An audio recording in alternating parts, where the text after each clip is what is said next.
Russia is not known for treating its soldiers well. And in two leaked videos from recently mobilized Russian soldiers, we are going to hear from their own mouths how they feel they've been treated by their government. We are going to be taking a look at where and why these units are assigned where they are. Let's get into it. Okay, first off, we have an individual. This is all coming from War Leaks. I always link the description link to the videos in the description. 2 апреля 2023 года. Мой позывной казах. Okay, so when he says his call sign is Kazakh, that probably means he's an ethnic Kazakh. And one of the things that's sort of emblematic of this conflict for Russia has been the fact that they obviously need to fill their manpower gaps. But when we look at the map of Russia, one of the things you will see that becomes readily apparent, or let's see if we can find an ethnic map of Russia, actually. So Russia, like a lot of countries, is vastly unequal. And when we look at this level of inequality, here's an ethnic map of Russia. And as you can see, Moscow and St. Petersburg are universally a European. And these are some of the wealthiest two cities in the entire country. In contrast, right, you have, of course, a much wider ethnic makeup. You can see that there are dozens, or well over a dozen notable ethnic groups, indigenous people, and it's particularly on the Asian side of Russia. Now, as you get further away from the metropoles, you end up generally looking at greater and greater levels of poverty. And so while to a Moscow or St. Petersburg resident, the wages paid by the Russian military are paltry, almost frighteningly low. To an individual from, say, Yakutsk, they are much more likely to find those wages competitive, even good.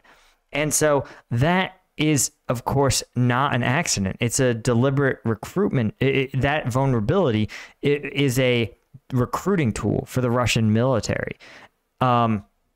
These areas also tend to have higher unemployment rates, and much more young men who are out of work and looking for work, right? And that's again, historically in every country, that is a target for military recruitment. The other reason is that Moscow and St. Petersburg residents and other metropolitan residents, they generally exercise greater political power. They are physically closer to decision makers, but their increased wealth means that they can wield formal and informal levers of power, especially when they act in concert, because again, they're close together, they can act in concert.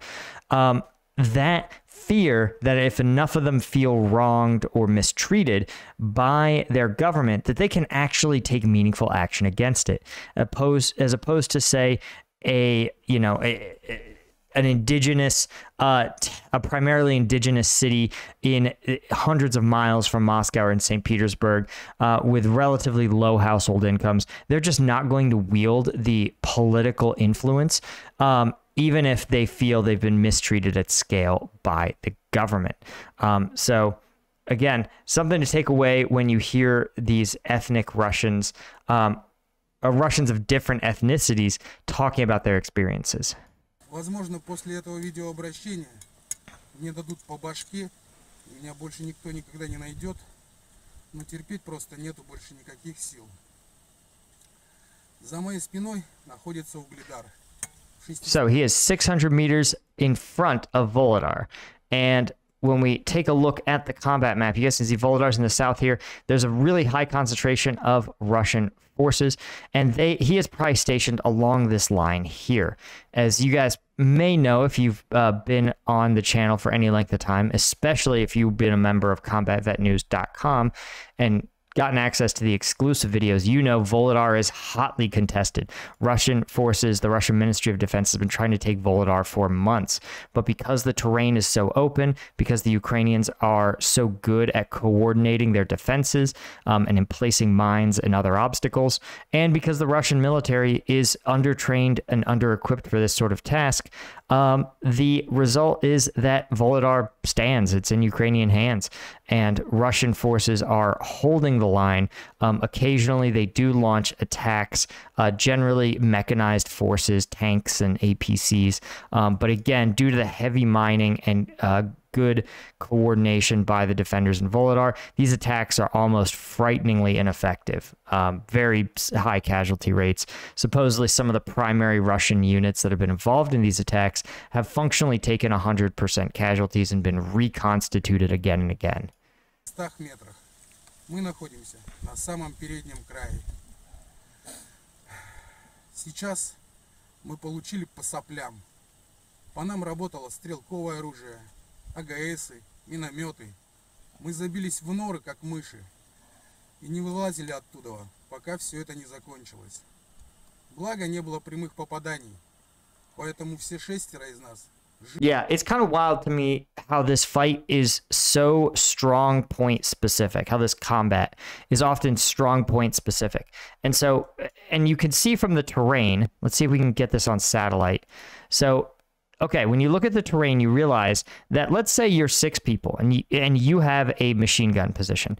Well, if you put that bunker here, 6 people, even working at 2 12-hour shifts, they're going to be able to cover this entire area. You know, a flat open field, especially in an agricultural area where it's truly flat, you're not going to be able to sneak up on them. They're going to have great line of sight, and a heavily reinforced bunker is going to be hard to break open. As he's described, right? That's a lot of firepower, and their bunker was well constructed enough that they all are okay this time.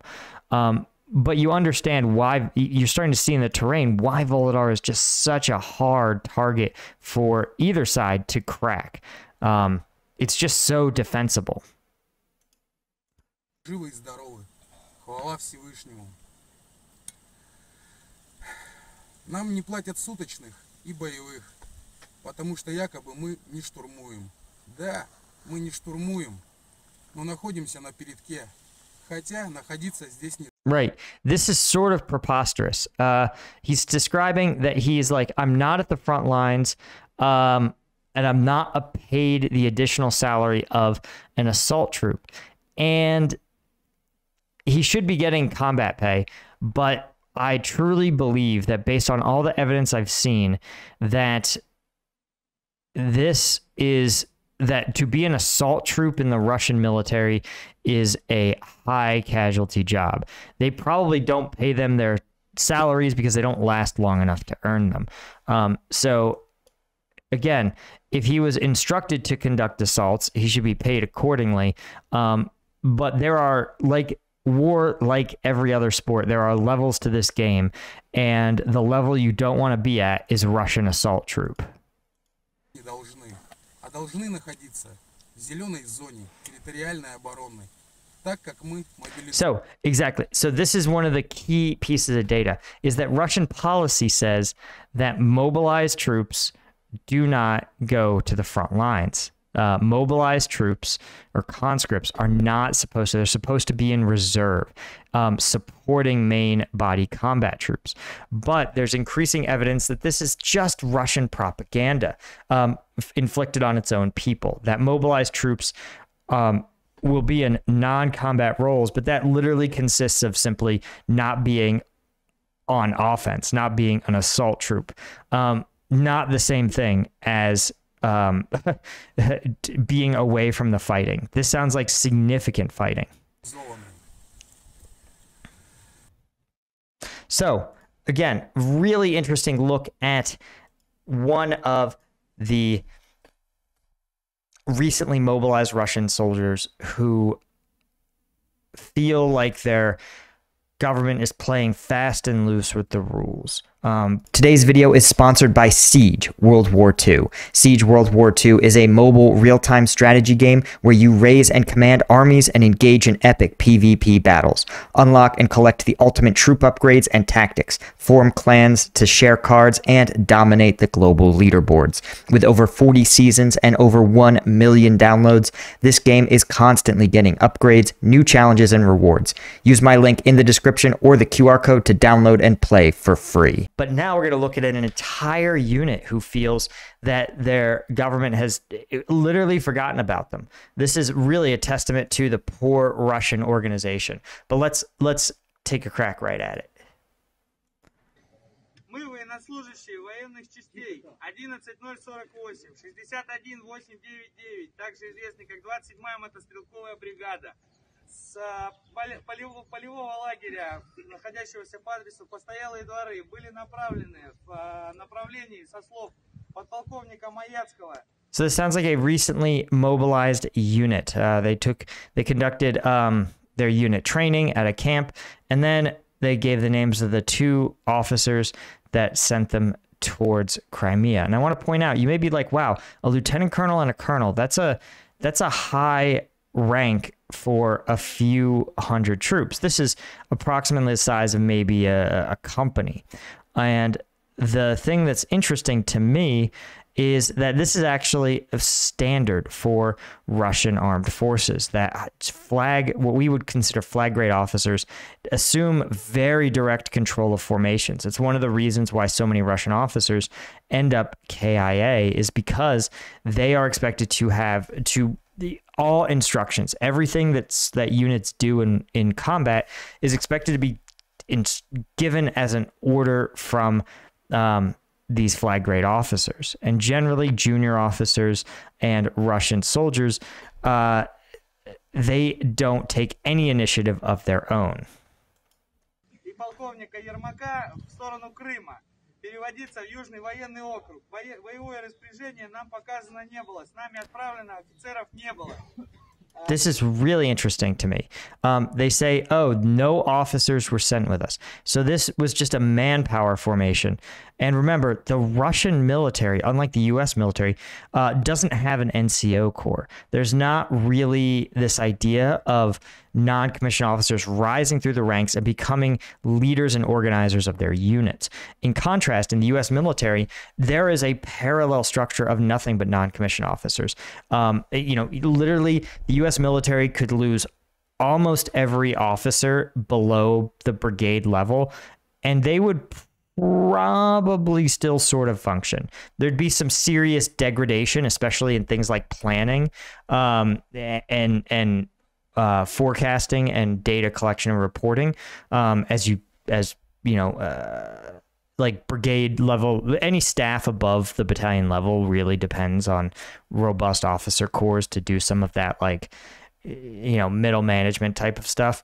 But it could still function relying on just enlisted soldiers. And that's because, again, enlisted soldiers in the form of non-commissioned officers, sergeants all the way through sergeants major, they are homegrown leadership with the ability to do similar leadership to what officers do, but really they fulfill a more essential function in many ways, in which they provide direct soldier-to-soldier leadership. So if a brigade, let's say, was to deploy, the actual act of getting the soldiers gear and equipment and actually moving them on that day to the trains, to the depots, to Crimea, that would fall on the NCO corps, sergeants major, first sergeants, all the way down the line to team leader, individual sergeants.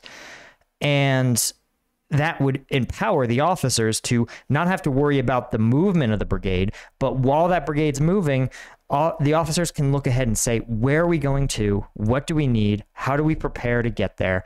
And all of that, whether it's, good units will communicate an appropriate level of information down to soldiers, right? Like, the soldiers don't need to know, the exact logistic coordination details. It's boring and tedious and isn't really necessary. But having no officers go with them and having no non-commissioned officer corps to provide additional leadership is a recipe for absolute disaster. После этого мы прибыли в Ростов в 136-ю мотострелковую бригаду, где проходят службу только срочники, где у нас были собраны военники под предлогом того, чтобы проставить там новые печати о переводе в часть. Также было сказано. Yeah, this is, again, a classic NCO move. They collected our military documents as if to put on new stamps, and they said, oh, you'll get your documents within a day as soon as you depart. There are rumors that this has happened elsewhere. He said, oh, we're assigned to a brigade where only conscripts serve.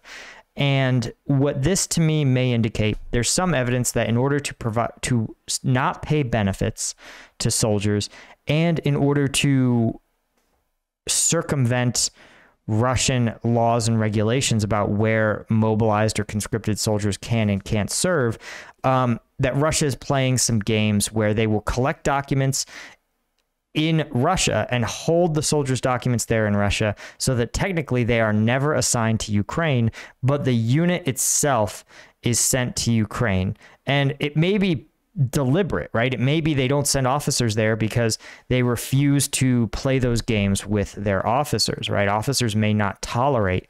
Again, as we talked about, officers generally in Western militaries drawn from a higher social strata, paid more, and an officer may sit there and be like, no, you can't conscript me and send me to Ukraine. I absolutely refuse to have this happen. And so they may sit there and say, Russia may sit there and say, okay, we aren't going to do this with this officer. We're instead just going to take this mass of troops. We're going to confiscate their documents, and we're going to anonymously send them to the front lines, where if they are KIA, they'll be listed as killed in a training accident or something. Сказано, что военники нам вернут военники в течение одного дня, как только мы отправимся далее. На данный момент с тех слов прошло 5 дней. Документов у нас так и нет. Ответственных людей от представителей Министерства обороны, а также офицеров, командиров рот, командиров взводов у нас нет. Right. Total absence of officers, again, which says to me either that there's a real shortage in the Russian officer corps, or what I think is more likely is that there's some kind of game that's being played, and the Russian Ministry of Defense has figured out that the somewhat more savvy and more connected officers simply will not allow that game to be played.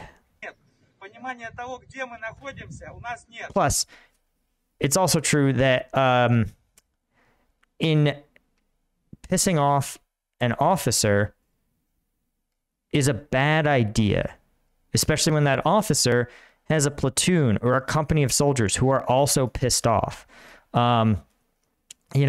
Volume and authority, it has in an environment where there's not a lot of structure, not a lot of like institutional power, the next form of power that can be employed is physical power. And if you're a company commander who is trusted even a little bit by your soldiers, and those soldiers are armed and they're angry and they don't want to get on the trucks to Crimea, who's going to make them exactly?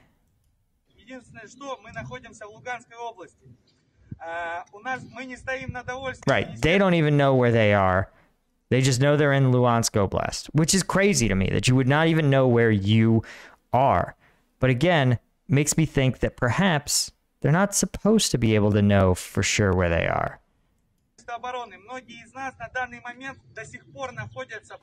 Oh, it makes us think we weren't meant to be sent here. Oh, buddy. Oh, buddy, you were meant to be sent here. You just weren't meant to have documentation of it.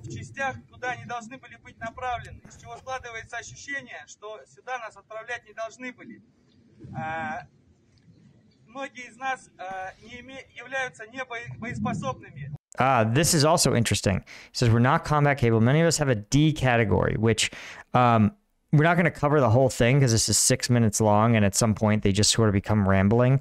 But D category seems to reflect medically unfit to serve in combat assignments. So people with illnesses or injuries or diabetics, asthmatics, that sort of thing. Individuals with conditions that would preclude them from serving in the most intensive assignments. У них категория D. Они не могут выполнять свои боевые задачи. And once again, by sort of unpersoning them and then sending them to the front lines, Russia gets to hand wave away these sort of issues. And don't get it twisted, guys. Russia is doing this to solve its problems. The U.S. military is not above it. One of the biggest controversies is Army aviation ADSO controversies. And the, let's see if we could find this here. Boom. U.S. Army aviators. This is the U.S. Army has been short aviators for decades. But now it's become especially acute in the recruiting crisis.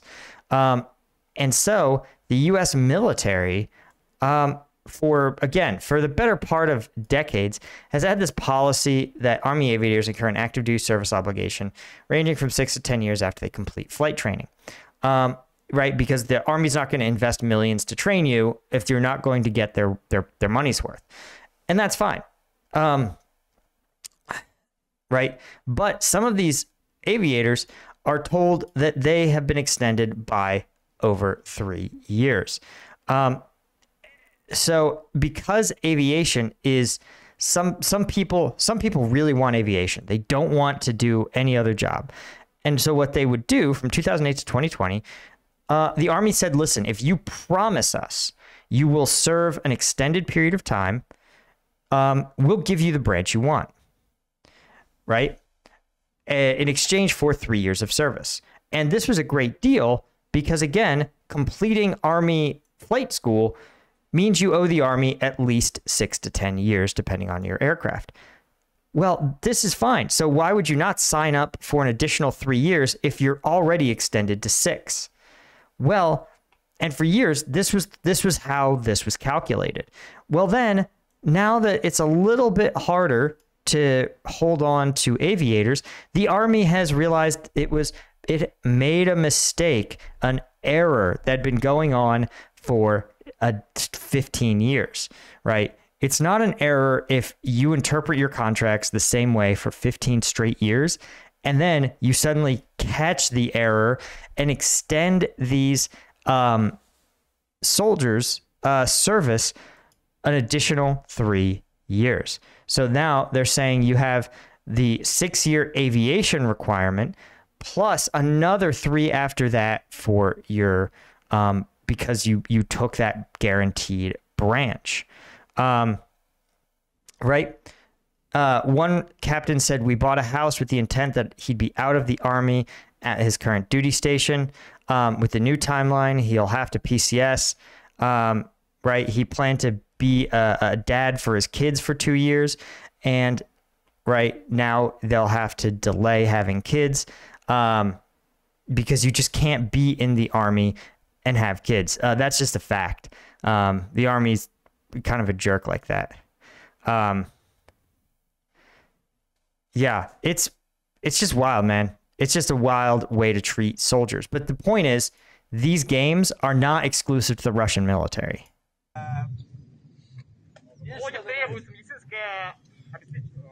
You can see he runs out of steam and somebody else takes over. And suddenly this becomes like kind of a winding litany of complaints. They talk more about the document stamps. They talk more about that they don't have holidays they're supposed to have, that they're just sort of scrounging supplies. You know, some people have been here 7 to 8 months. Some people have been hospitals. The supply system is broken. It's like, bro, the supply system is broken because you have no leadership.